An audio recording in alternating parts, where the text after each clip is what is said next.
Friends, hello and welcome on TechGuruSpeaks.com. Today I would like to describe about Java package and access specifiers.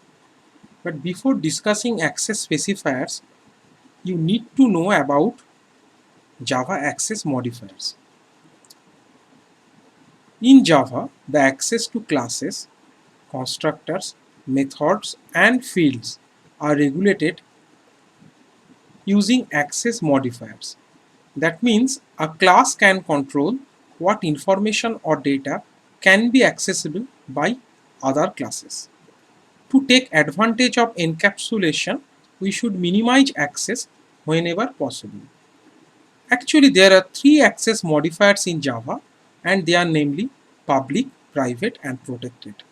Java uses these access modifiers to help us set the level of access we want for classes as well as for the fields, methods, and constructors in our programs. A member has also package or default accessibility when no access modifier is specified.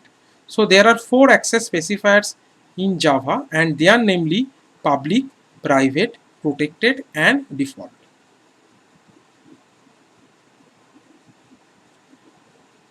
So let us discuss about protection, that means access protection and packages. All classes or interfaces accessible to all others in the same package. Classes declared as public in one package is accessible within another package also. But this is not possible for non-public classes. Members of a class are accessible from a different class as long as they are not private. The protected members of a class in a package are accessible to subclasses in a different class regardless of packages. Now I'll be discussing about the access specifiers one by one. The first one is public access specifier. Fields, methods, constructors declared as public,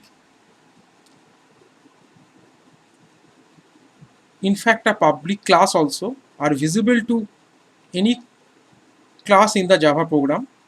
So whether these classes are in the same package or in another package. Private access specifier. The private fields or methods cannot be used for classes and interfaces. It also cannot be used for fields and methods within an interface. Fields, methods, or constructors declared private are strictly controlled, which means they cannot be accessed by anywhere outside the enclosing class. A standard design strategy is to make all fields private and provide public getter methods for accessing them. So the public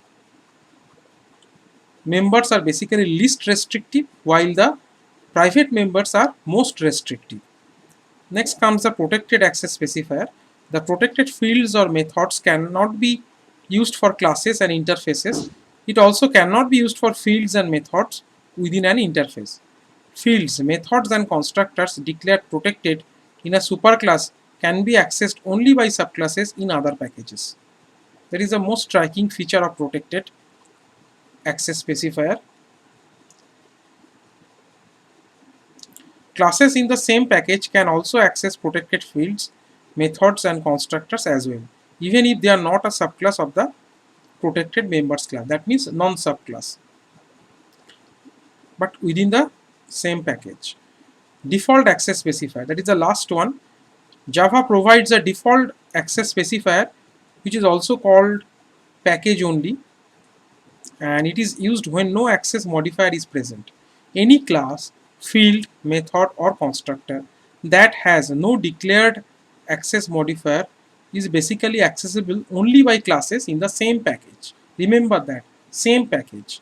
The default modifier is not used for, better to say, access specifier is not used for fields and methods within an interface. Now I'll be having a tabular representation. By having a look at it, you will have a better conceptual view of different types of access specifiers. Like we are having four access specifiers like public, protected, default and private, and we need to consider four entities like same class, class in package, subclass in different package, and non-subclass in different package. Say if I am to consider same class, public, protected, default, private, all these are applicable.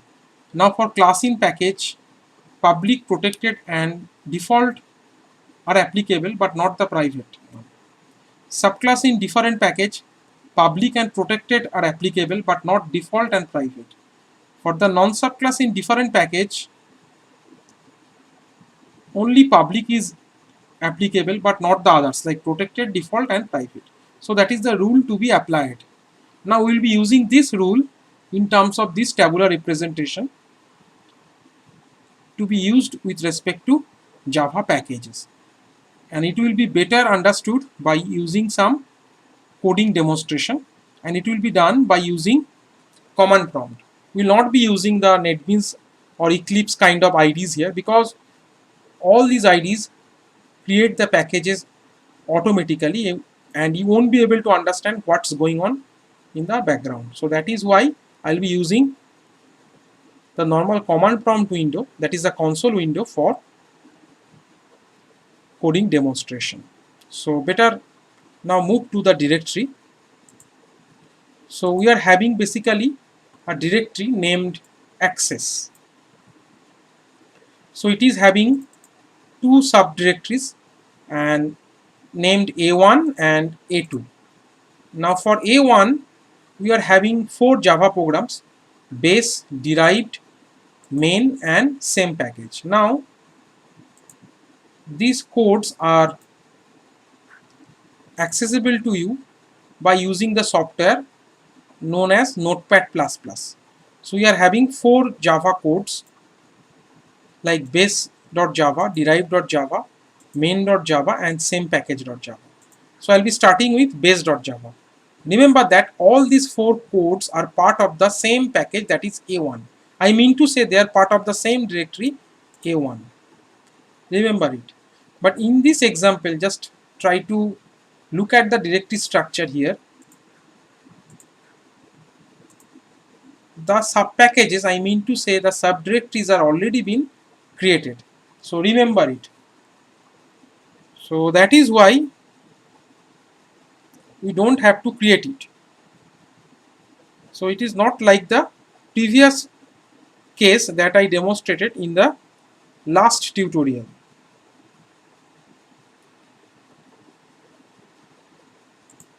So in base.java we are having the package statement at the beginning like the four other programs under the same directory A1. Now for the class named base, it is a public class, remember it. We are having four different types of fields like involving four different access specifiers. I mean to say like a underscore default, it is basically representing default access specifier. B underscore private, it is representing private access specifier. C underscore protected, it is basically a protected access specifier. And lastly you are having a public field which is denoted by D underscore public. Now each of the field here is initialized with some value like 10, 20, 30 and 40 respectively.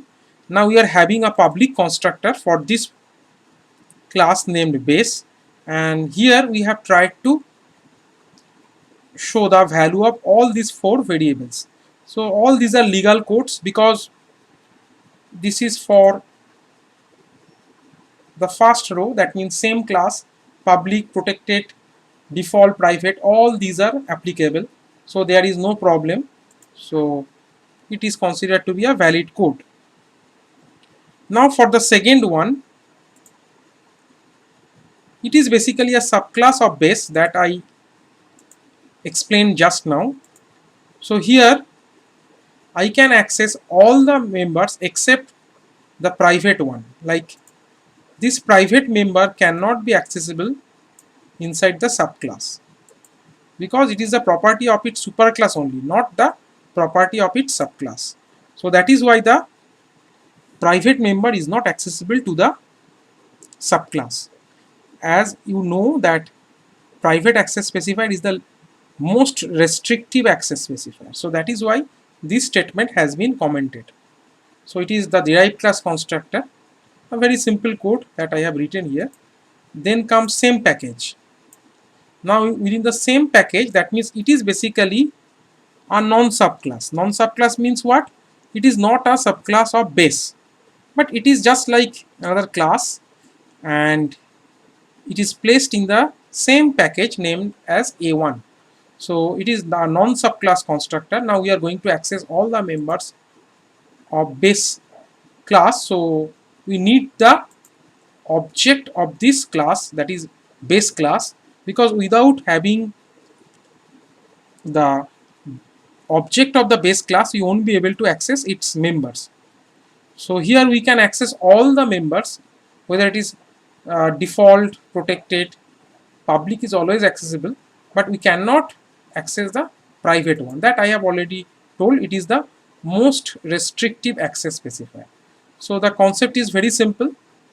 So for class base, all the members are accessible within the constructor. For derived and for same package, all the members are, I mean to say for base class, all the members are accessible within the derived class and the same package class, which is basically a non-sub class, but they are within the same package. So only the private member is not accessible, but the others are accessible. So that is the thing we need to consider here.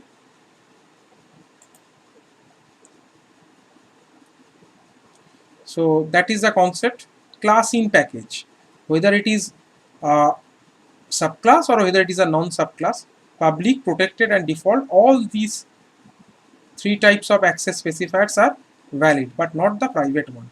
Class in package, be it subclass or be it any other class. It may not be a subclass, that means it's a non-subclass. So now I have the main program. So here I have tried to create object of the three classes that I explained just now. So that is the idea. Now I am going to use the command prompt window. So here the name of the directory is access. Just make sure that we are inside the access directory. So it's having two subdirectories named A1 and A2. Now we are setting the class path option that we have already explained in the previous tutorial.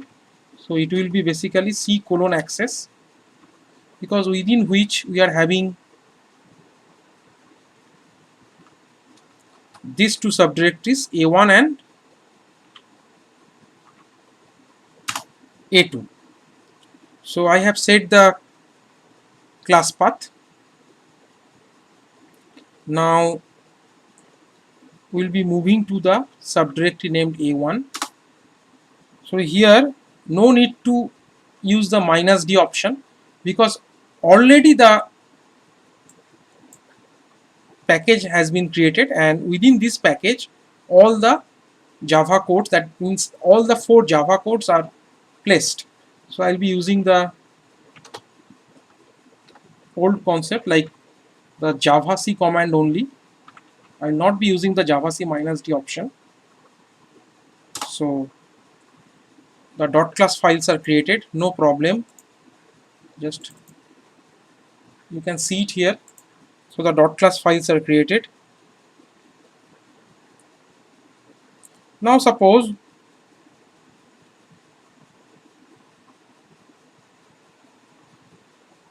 I would like to run the main program, say Java. Remember that I need to provide the fully qualified class name, otherwise it will not work. So it is showing the output here, just have a look at it. You have to understand the concept here. Say first I have tried to create the object of the base class. So as you can see that all the members of the base class is accessible. So that is easily understood. Okay. Now for the second code statement in the main.java, because it is the main program we are running, so it is basically, I am considering the second statement. It is basically creating an object of the derived class, which is basically a subclass of base. Now just have a look at the derived.java. So here it is basically considering this subclass constructor, but it is trying to create the object of the derived class, and it is basically implicitly calling its superclass constructor base.java. So that is why the superclass constructor gets called implicitly. Then the subclass constructor is getting called for creating the objects, and while creating the object, the derived subclass constructor will be executed after executing the statements within the base class constructor, because it is implicitly calling the base class constructor, that is the superclass constructor. So basically we are going to create the object of the derived class, but the thing is that it will be now implicitly calling the derived class constructor, which basically will be calling the superclass constructor implicitly. So that is why the superclass constructor gets called, followed by the derived class constructor. But here the private members will not be made visible because of being private. Okay. Now for the last one, that means for same package, so it is the third statement to be considered. It is basically trying to create an object of the base class, because without creating the object of the base class we won't be able to access its members. So again it is basically calling the base class constructor, then it will be calling the default member, protected member and the public member. So that is the logic of the program. Okay, but it is not being able to access the private member because it is not visible. So that is the idea. So in that way all the programs under subdirectory A1 will be executed. I mean to say, by using main.java, the main program, you can test it. Now I will be moving to the second subdirectory, and you can see it here. There are having three programs.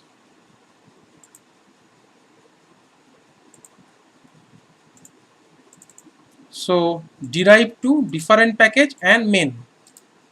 But remember that these are different things. So I need to close all the previous programs.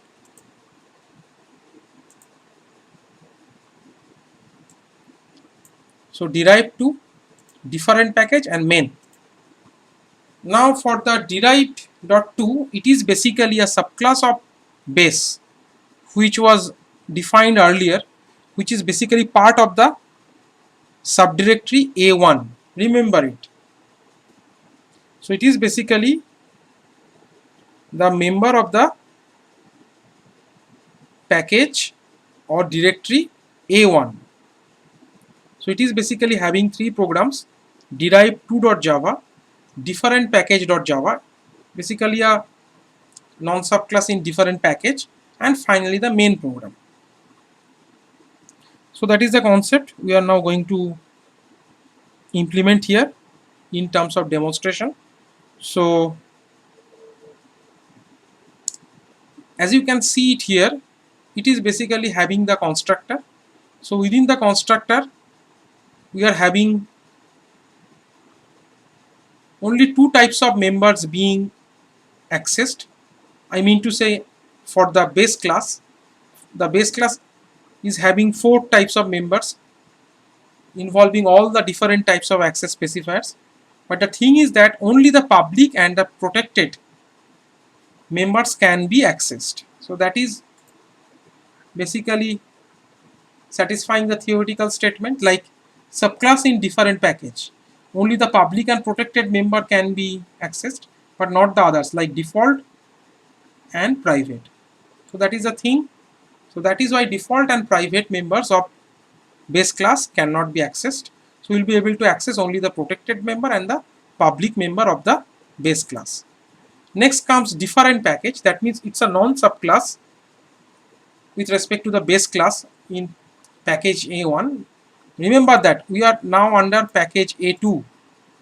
So all these are having the package statement A2. So that I mean to say the dot class files must be part of directory, I mean to say subdirectory A2 under the main directory. Here the main directory is basically C:access, remember it. Now for different package, we are basically having the requirement of the object of the base class. That means it is calling the base class constructor.